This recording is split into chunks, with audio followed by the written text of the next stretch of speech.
وأشهد أن لا إله إلا الله وحده لا شريك له وأشهد أن سيدنا وابننا ونبينا وحبيبنا ومولانا محمدا عبده ورسوله صلى الله تعالى عليه وعلى آله وأصحابه وبارك وسلم تسليما كثيرا أما بعد قال حدثنا موسى بن إسماعيل حدثنا أبو عوانة قال حدثنا عثمان وابن موهب قال جاء رجل من أهل مصر حج البيت فرأى قوما. ابن موہب روایت کرتے ہیں، فرماتے ہیں کہ مصر سے ایک آدمی آیا. جاء رجل من اہل مصر، مصر سے ایک آدمی آیا حج البیت، حج بیت اللہ میں. فرأى قوما جلوسا، اس نے دیکھا کہ ایک طرف ایک قوم بیٹھی ہوئی ہے. فقال من هؤلاء القوم، اس مصری نے ابن موہب سے پوچھا کہ یہ کون لوگ ہیں؟ فقالوا هؤلاء قریش، تو میں نے کہا کہ یہ قریش ہیں. قال فمن الشیخ فیہم، تو مصری نے کہا کہ ان میں سے شیخ کون ہے؟ قالوا عبداللہ ابن عمر رضی اللہ تعالی عنہ، میں نے کہا کہ عبداللہ ابن عمر رضی اللہ تعالی عنہ ان میں شیخ ہیں، امیر ہیں. قال یا ابن عمر، تو مصری نے کہا کہ میں آج آپ سے ایک بات پوچھنا چاہتا ہوں. انی سائلک عن شیء، کچھ چیز کے بارے میں پوچھنا چاہتا ہوں. فحدثنی، بس آپ مجھے بتائیے. هل تعلم ان عثمان فر یوم احد، کیا آپ جانتے ہیں کہ احد کے دن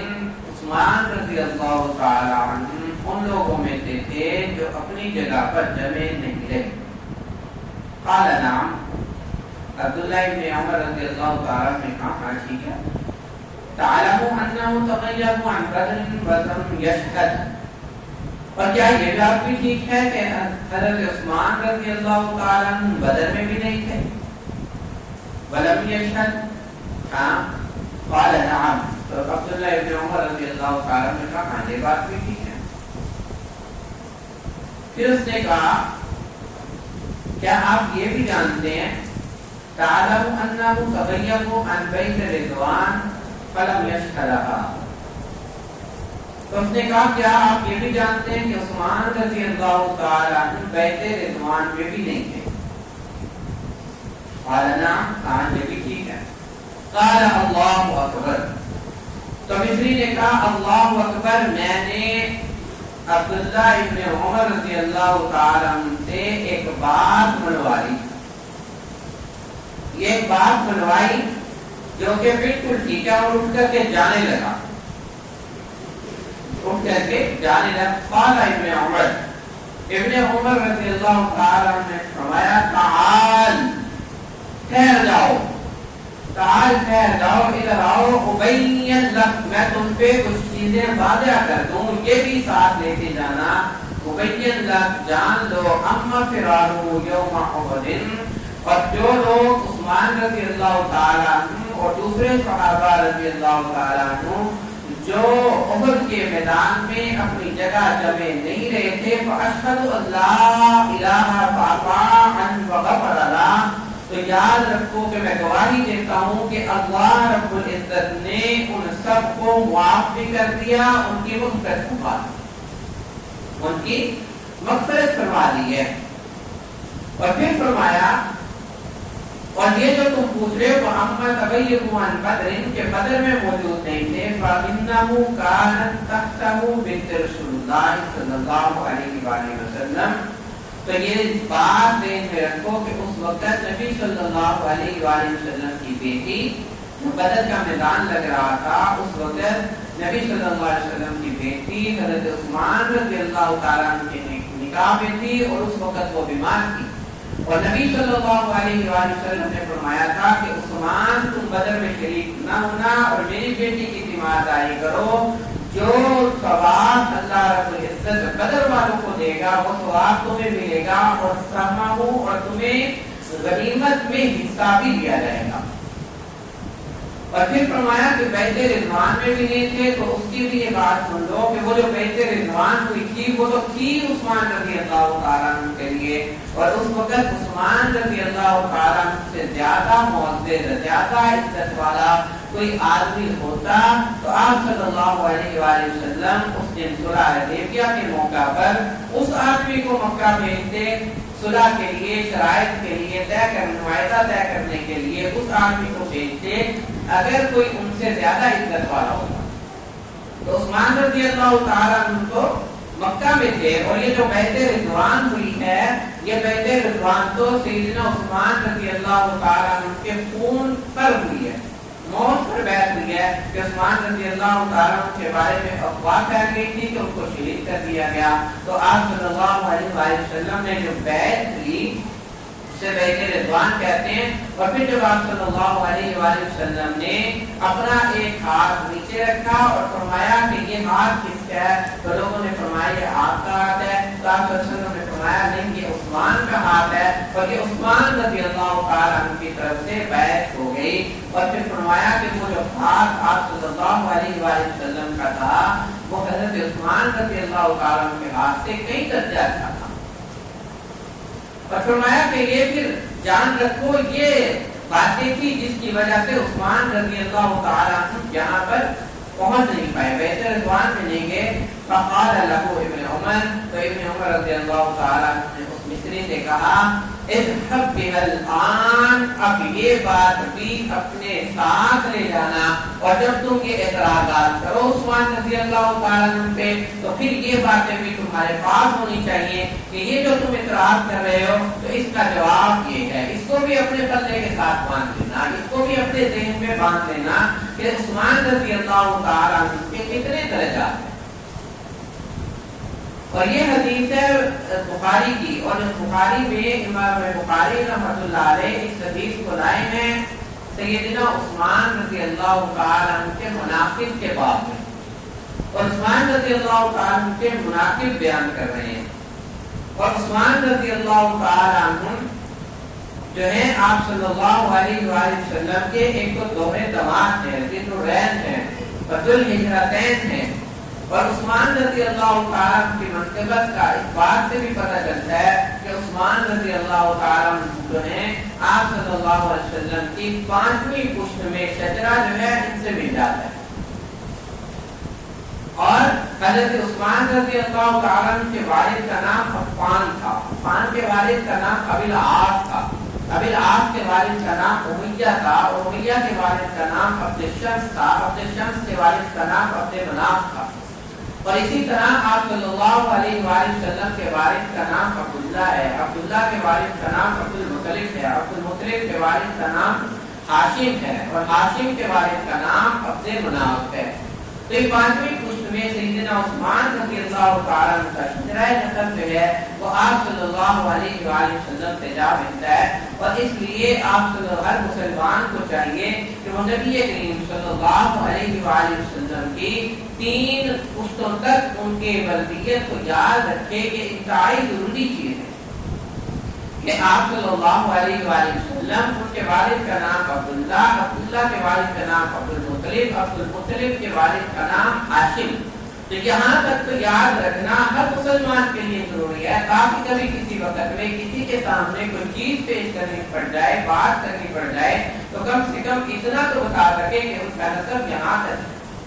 اور پھر یہ نسب سیدنا آدم علیہ السلام تک کا ہے۔ تو اور اس سے ایک تو منقبت یہ ہو گئی کہ آپ صلی اللہ علیہ وسلم سے 5ویں پشت میں مل جاتے ہیں، اور پھر ایک منقبت ان کی یہ ہے کہ عبد المطلب کی جو بہن تھی ان کے یہ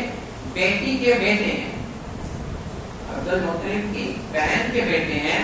تو یہ اس طرح سے وہ جو آپ صلی اللہ علیہ وسلم کی پھوپھی اوپر جا کے دادی جو لگتی ہے وہ بھی ان کی والدہ ہوئی، تو ان کا رشتہ جو ہے وہ بہت مضبوط ہے.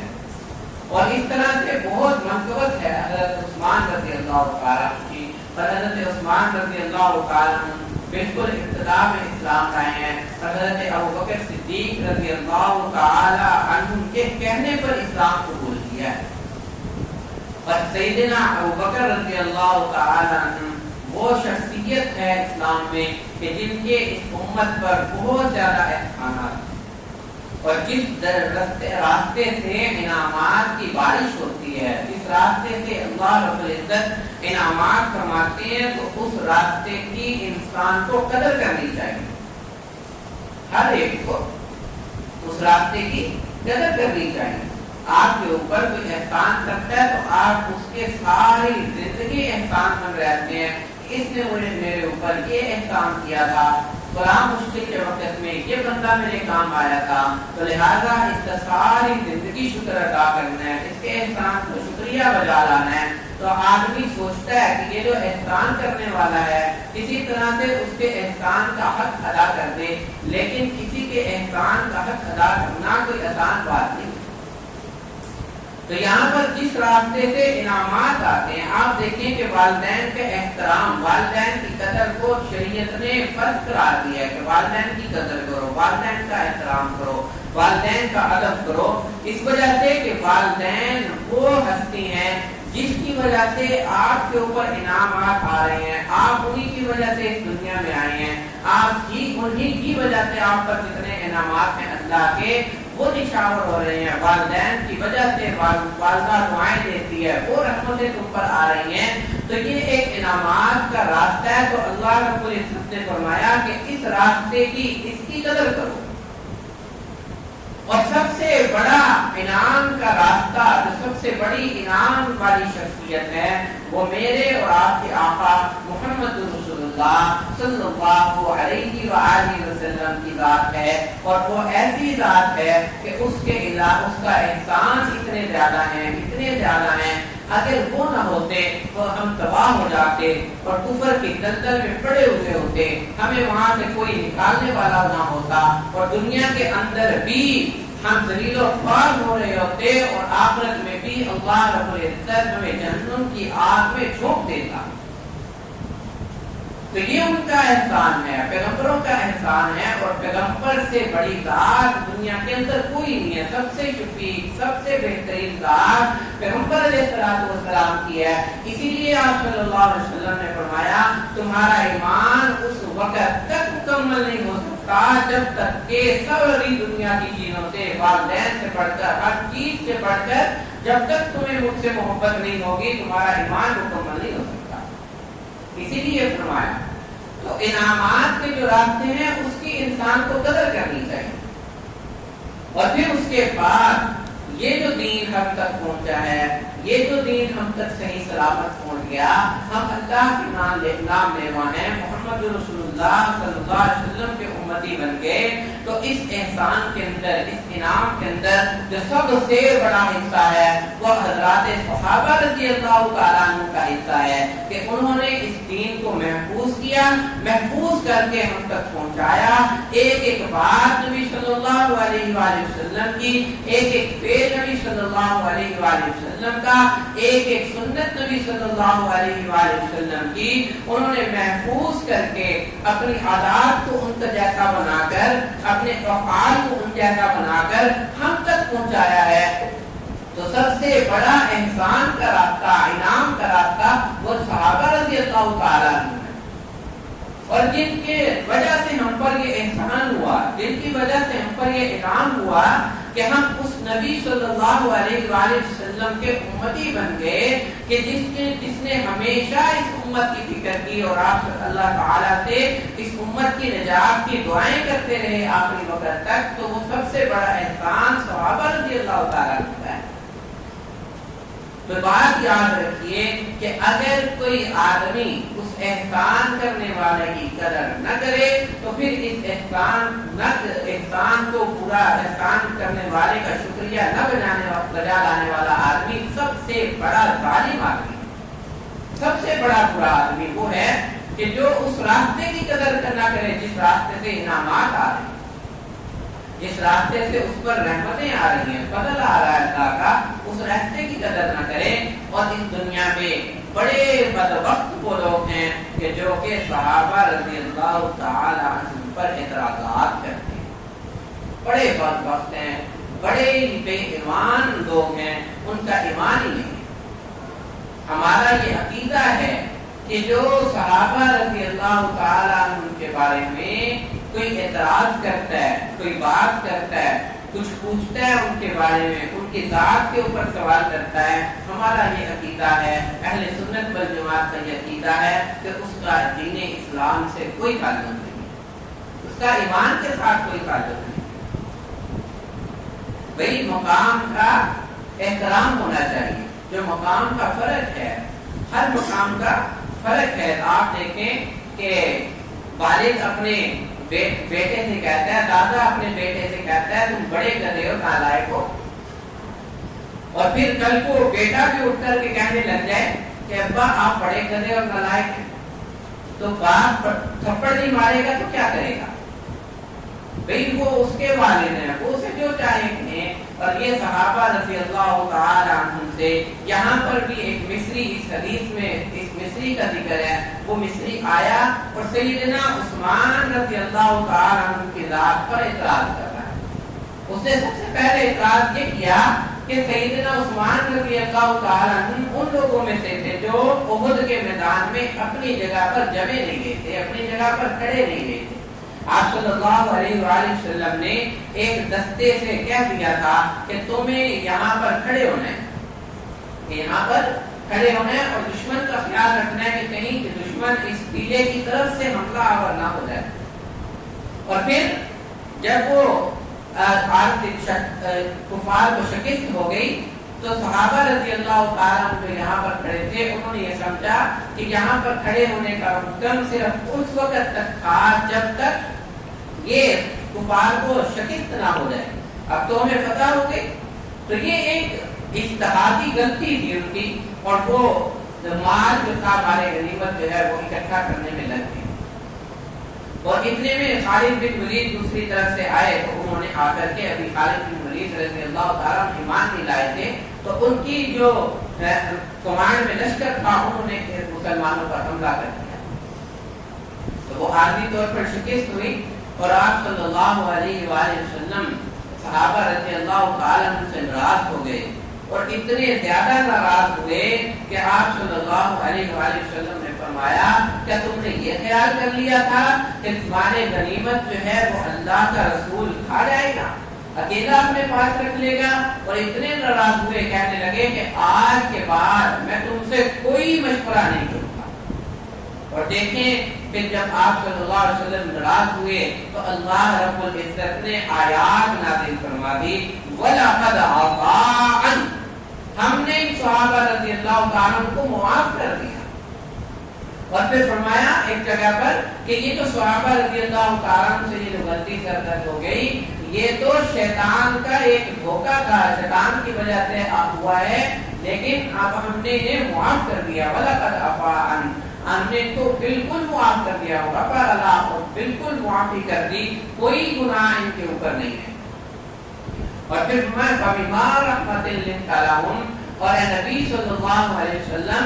یہ تو ہماری مہربانی ہے، ہماری رحمت ہے کہ آپ اتنے نرم دل ہیں، ہم نے آپ کے دل کو نرم کر دیا ہے، ہم نے آپ کی زبان کو نرم گفتار کر دیا ہے، گفتگو آپ کی نرم ہے، اس وجہ سے یہ صحابہ رضی اللہ تعالیٰ آپ کے ارد گرد جمع ہو گئے ہیں۔ اگر آپ کے دل کو ہم سخت کر دیتے تو ایک آدمی بھی آپ کے گرد جمع نہ ہوتا۔ اور پھر فرمایا وَشَاوِرْهُمْ فِي الْأَمْرِ، ہم نے ان کو معاف بھی کر دیا ہے، اے نبی صلی اللہ علیہ وسلم آپ ان سے مشورہ بھی کیجئے، آپ ان سے مشورہ بھی کیجیے. تو اللہ رب العزت نے یہاں پر صحابہ رضی اللہ تعالیٰ عنہ کی برات کا ذکر فرما دیا،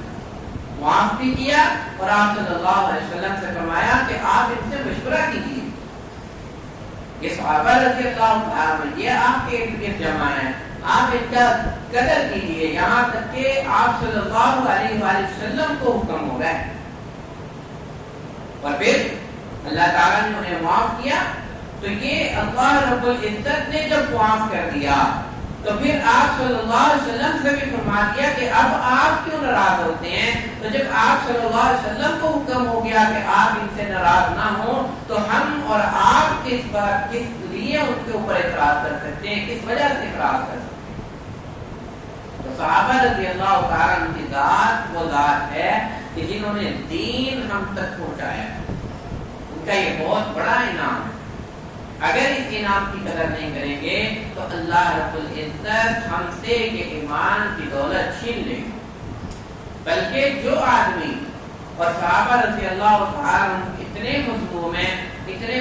ہیں کہ لوگ صحابہ رضی اللہ تعالیٰ عنہ کی کسی بات کو نکالتے ہیں، پھر اس پر اشتہار چھپتے ہیں، اور پھر پورے کے پورے جلسے منعقد ہو جاتے ہیں. تو ایسے لوگ وہ ہیں کہ جن کا اسلام سے دور دور تک کوئی تعلق نہیں ہم کا اسلام کے ساتھ. یہ ہمارا عقیدہ ہے.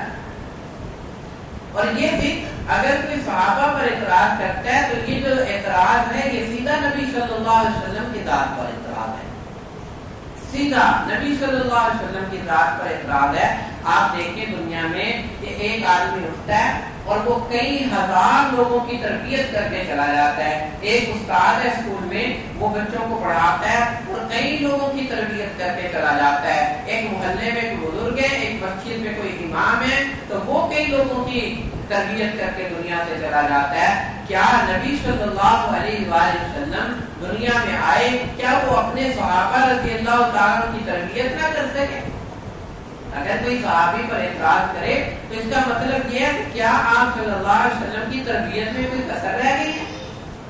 اگر کوئی ان پر اعتراض کرتا ہے تو اس نے نبی صلی اللہ علیہ وسلم پر اعتراض کیا، اور جس نے نبی صلی اللہ علیہ وسلم پر اعتراض کیا یہاں تک کہ اس نے اللہ پر بھی اعتراض کیا کہ کیا اللہ تعالیٰ نے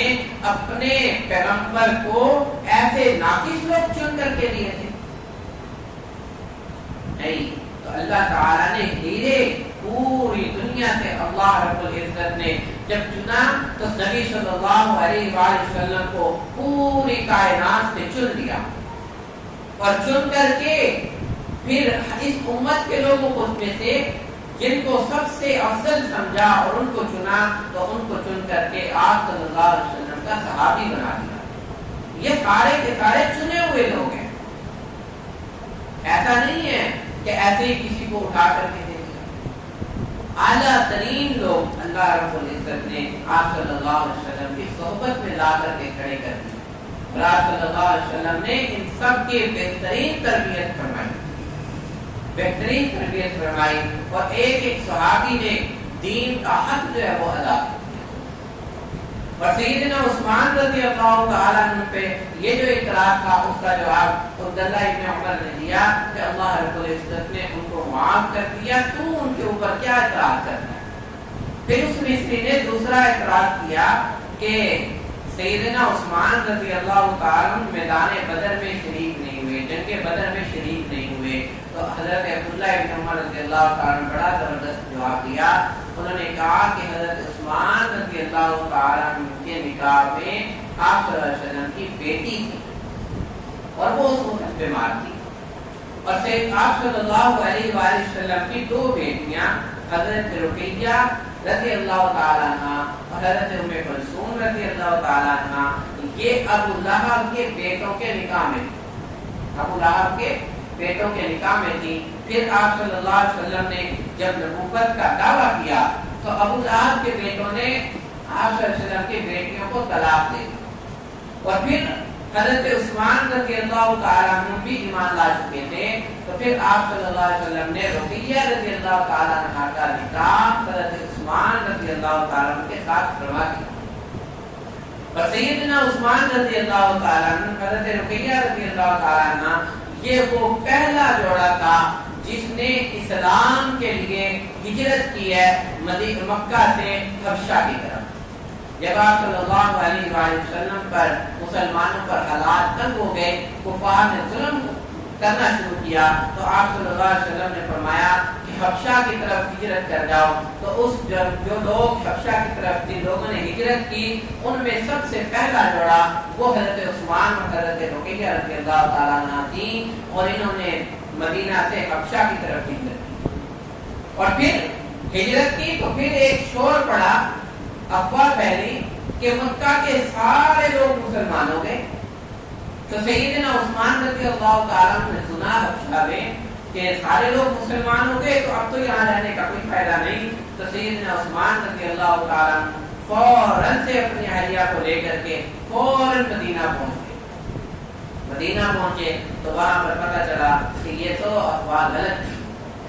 اور پھر سیدنا عثمان رضی اللہ تعالیٰ نے پھر ہجرت کی ہے حبشہ کی طرف، پھر واپس چلے گئے ہیں۔ اور پھر جب آپ صلی اللہ علیہ وسلم مدینہ آئے ہیں تو سیدنا عثمان رضی اللہ تعالیٰ نے فوراً ہجرت کی ہے۔ آپ دیکھیں کہ دنیا کے اندر آپ ایک جگہ سے دوسری جگہ جاتے ہیں، وہاں پر جا کر کے اپنا کاروبار، اپنا مکان، اپنا گھر جو ہے وہ ترتیب دیتے ہیں، اور پھر آپ کو اچانک سے وہاں سے اٹھ کر کے جانا پڑ جائے تو کتنا مشکل کام ہے۔ لیکن یہ صحابہ رضی اللہ تعالیٰ ایسے تھے کہ نبی صلی اللہ علیہ وآلہ وسلم کا حکم آیا تو فوراً سے حبشہ کی طرف ہجرت کر گئے، اور پھر حبشہ سے پتہ چلا کہ مسلمان ہو گئے ہیں، پھر وہاں سے مکہ کی طرف واپس آئے، اور پھر حبشہ میں پتہ چلا کہ آپ صلی اللہ علیہ وسلم مدینہ پہنچ گئے ہیں، تو عثمان رضی اللہ تعالیٰ ان لوگوں میں سے تھے جنہوں نے ذرہ برابر نہیں سوچا، فوراً اسی وقت ہجرت فرما لی۔ اور جب آپ صلی اللہ علیہ وسلم پہنچے ہیں، حضرت عثمان رضی اللہ تعالیٰ مدینہ پہنچے، تو آپ صلی اللہ علیہ وآلہ وسلم تیاری کر رہے تھے جنگ بدر میں جانے کی، میدان بدر میں جانے کی تیاری کر رہے تھے، اور عثمان رضی اللہ تعالیٰ پہنچے تو حضرت رقیہ رضی اللہ تعالیٰ عنہ بیمار، وہ بیمار تھی، تو آپ صلی اللہ علیہ وآلہ وسلم نے حضرت عثمان رضی اللہ تعالیٰ عنہ سے کہا کہ تم یہیں پر رہو، میری بیٹی کی تیمارداری کرو، تو جو ثواب اللہ رب العزت بدر میں شریک ہونے والوں کو دے گا، وہ ثواب تمہیں یہیں پر مدینے میں رہ کر کے ملے گا۔ حضرت عثمان رضی اللہ تعالیٰ عنہ کے بہت مناقب ہیں، بس اتنا ذی الحجہ کو ان کی شہادت ہے، تو انشاءاللہ سیدنا عثمان رضی اللہ تعالیٰ عنہ کے مزید مناقب پر بات ہوگی۔ اللہ تعالیٰ ہمیں عمل کے توفیق عطا فرمائے۔ وآخر دعوانا الحمدللہ۔